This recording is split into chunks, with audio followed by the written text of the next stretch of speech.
መንገዴን አቅናው መንገዴን አቅናው መንገዴን አንተ ታውቃለህ የልቤን አንተ በስመ አብ ወወልድ ወመንፈስ ቅዱስ አሐዱ አምላክ አሜን።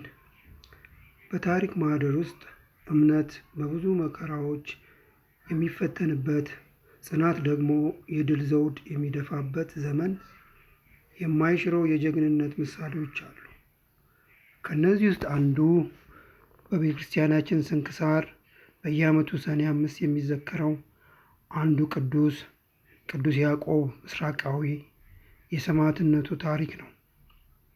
በአራተኛው መቶ ክፍለ ዘመን መባቻ ላይ የሮም ግዛት በታላቅ ስደት እየተናጠች ባለችበት ወቅት የክርስትና ብርሃን ቀስ በቀስ የጨለመውን ዓለም ማብራት የጀመረበትም ወቅት ነበር።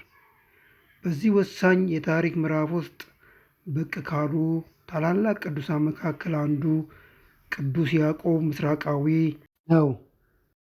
ትውልዱ ከጥንታዊቷና ስትራቴጂካዊ ከሆነችው ንጽቢያ ሲሆን ይህች ከተማ በዚያ ዘመን በሮማውያን በፋርስ ግዛቶች መካከል እንደ ድንበር ከተማ ትልቅ ቦታ ነበራት። ይህ ቅዱስ ገና ወጣት እያለ የመንፈስ ጥሪ ሰምቶ ከዓለም ወጣ።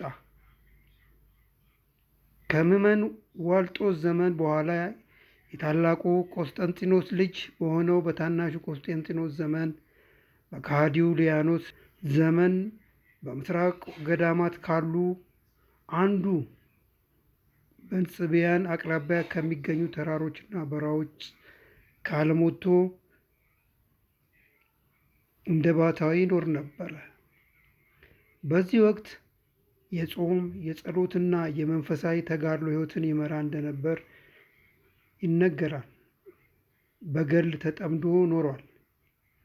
ዋልጦስ ከተገደለ በኋላ በሱ ምትክ የነገሰው ወንድሙ አሮሳዊ ነበርና የጣዖታት ቤቶች እንዲከፈቱ፣ አብያተ ክርስቲያናት ደግሞ እንዲዘጉ አዘዘ። ምዕመናኑም የእሱን ጣዖታት እንዲያመልኩ አስገደዳቸው። ክርስቲያኖችን ከመቼውም ጊዜ በላይ በኃይል ያሳድዳቸው ነበር። አባ ያዕቆብም ይህንን በሰማ ጊዜ በመንፈስ ቅዱስ እሳትነት ልቡ ነደደ። ተነስቶም ወደ ቁስጥንጥንያ ሄደ። በምስራቅ በኩል የተነሱበትን ጠላቶች ለመዋጋት ሲወጣ ንጉሡንም አገኘው። በንጉሡ ፊት ቆሞም ንጉሥ ሆይ፣ በጠላቶች ላይ እግዚአብሔር ይረዳ ዘንድ ምዕመናን እንዲጸልዩልህ የዘጋውን አብያተ ክርስቲያናት ክፈትላቸው ብዬ እለምንሃለሁ አለው። ይህንን ካላደረግክ እግዚአብሔር ይጥልሃል፣ ከጠላቶችም ሸሽተ በእሳት ተቃጥለህ ትሞታለህ አለው። ንጉሡም እሱን ይዞ ለጠበቃ ወታደር ሰጠው። ቅዱስ ያዕቆብም አንተ በደህና ከተመለስክ በእኔ አንደበት እግዚአብሔር አልተናገረም ማለት ነው አለው። ያን ጊዜም ቅዱሱን ይዘው ደብድበው አሰሩት። ንጉሡም ከሰራዊቱ ጋር ወደ ጦርነቱ ሄደ። ጌታችን አምላካችን መድኃኒታችን ክብር ምስጋና ይግባውና በጠላቶቹ አንጻር ጣለው። እርሱም ሸሽቶ ከአንዲት አዕድ ውስጥ ገባ። በዚያም በረከሰች ሃይማኖት ከሚያምኑ ወገኖቹ ጋር በእሳት አቃጠሉት። የተቀሩትም ሁሉ ሸሹ፣ ወደ ቁስጥንጥንያ ተመለሱ። ሃይማኖታቸው ለቀና ምዕመናንም ተናገሩ። የዚህ ጊዜ የዚህ ጻድቅ አባት የያዕቆብ ትንቢቱ ተፈጸመ። እሱንም ከእስር ቤት አስወጡት። ምዕመናንም ከሃዲያንም በእሱ ላይ መንፈስ ቅዱስ እንዳደረበት አወቁ። ብዙዎችም ከአሮሳውያን ወገን የሆኑት ወደ ሐዋርያት ሃይማኖት ተመለሱ። ከዚህ በኋላ ያዕቆብ እግር በታች ሰግደው በአባታችን ኢየሱስ ክርስቶስን ከአብና ከመንፈስ ቅዱስ ጋር በመለኮቱ ትክክል እንደሆነ አመኑ። ከዚህ በኋላ ይህ አባት ወደ ቦታው ተመለሰ። ሕይወቱንና የሰማዕትነቱን አክሊል እስኪፈጸም ድረስም በተጋድሎ ተጠምዶ ኖረ። እግዚአብሔር ይመስገን። እኛንም በዚህ ጻድቅ ጸሎት ይማረን፣ በረከቱ ይድረሰን፣ አሜን። የአባታችንን ታሪክ ወደ ሕይወታችን ስናመጣው ምን እንማራለን? የቅዱስ ያዕቆብ ምስራቃዊ ሕይወት ከብዙ መቶ ዓመታት በፊት የነበረ ቢሆንም ለእኛ ለዛሬ ክርስቲያኖች በርካታ ተግባራዊ ትምህርቶችን ይዟል። የእርሱ ታሪክ እምነታችንን ከዕለት ተዕለት ሕይወታችን አንጻር እንዴት መኖር እንደምንችል ያሳየናል።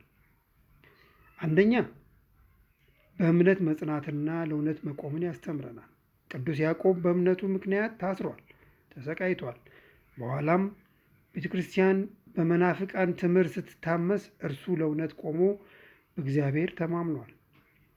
እኛ ዛሬ እምነታችን የሚፈታተኑ ሁኔታዎች አሉ። ምናልባትም በቀጥታ ስደት ባይሆንም ማህበራዊ ጫናዎች፣ ፍልስፍናዊ ጥያቄዎች፣ የሃይማኖት ትምህርት መዛባቶች ያጋጥመናል። ከቅዱስ ያዕቆብ የምንማረው በእንደዚህ አይነት ሁኔታዎች ለእውነት መቆም፣ እምነታችንን ያለ ፍርሃት መመስከርና ለኦርቶዶክሳዊ ትምህርት መጽናት እንዳለብን፣ ጸሎት ደግሞ የሕይወታችን ትግላችን መሳሪያ መሆኑን እንረዳለን። ሌላው ሁለተኛው የምንማረው መንፈሳዊ መሪነት አስፈላጊነት ነው። ሁላችን በመንፈሳዊታችን ጥልቅ እውቀት ካላቸው የመንፈስ ቅዱስ አባቶች ወይም መካሪዎች ትምህርትና መመሪያ መቀበል እንዳለብን ነው። የራሳችንን ብቻ ሳይሆን የሌሎችንም መንፈሳዊ እድገት ማገዝ እንደምንችልም እንማራለን።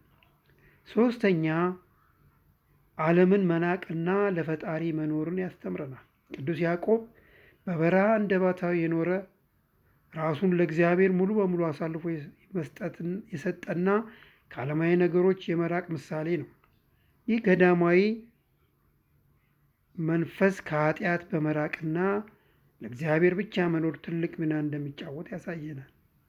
እኛ ምንም እንኳን ሁሉም ሰው ወደ ገዳም ባይገባም ከቅዱስ ያዕቆብ የዓለማዊ ነገሮችን ያለመውደድ፣ ለእግዚአብሔር ቅድሚያ የመስጠት መንፈስ እንማራለን።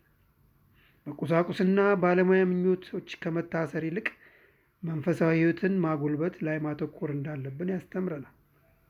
በአጠቃላይ ቅዱስ ያዕቆብ ምስራቃዊ የኖረበትን ዘመን የተለየ ቢሆንም ለእኛ የእምነት ጽናት፣ የጸሎት ኃይል፣ የመንፈሳዊ አመራር አስፈላጊነትና ከዓለም ርቆ ለእግዚአብሔር የመኖር ምስጢር ምሳሌ ሆኖ ይቆምልናል። የእርሱ ሕይወት እውነተኛ ክርስቲያናዊ ጉዞ ምን እንደሚመስል የሚያሳይ ታላቅ ትምህርት ነው። ወስብሐት ለእግዚአብሔር ወለወላዲቱ ድንግል ወለመስቀሉ ክቡር። መንገዴን አቅናው መንገዴን አቅናው መንገዴን፣ አንተ ታውቃለህ የልቤን፣ አንተ ታውቃለህ የውስጤን፣ አንተ ታውቃለህ የፊቴን። መንገዴን አቅናው መንገዴን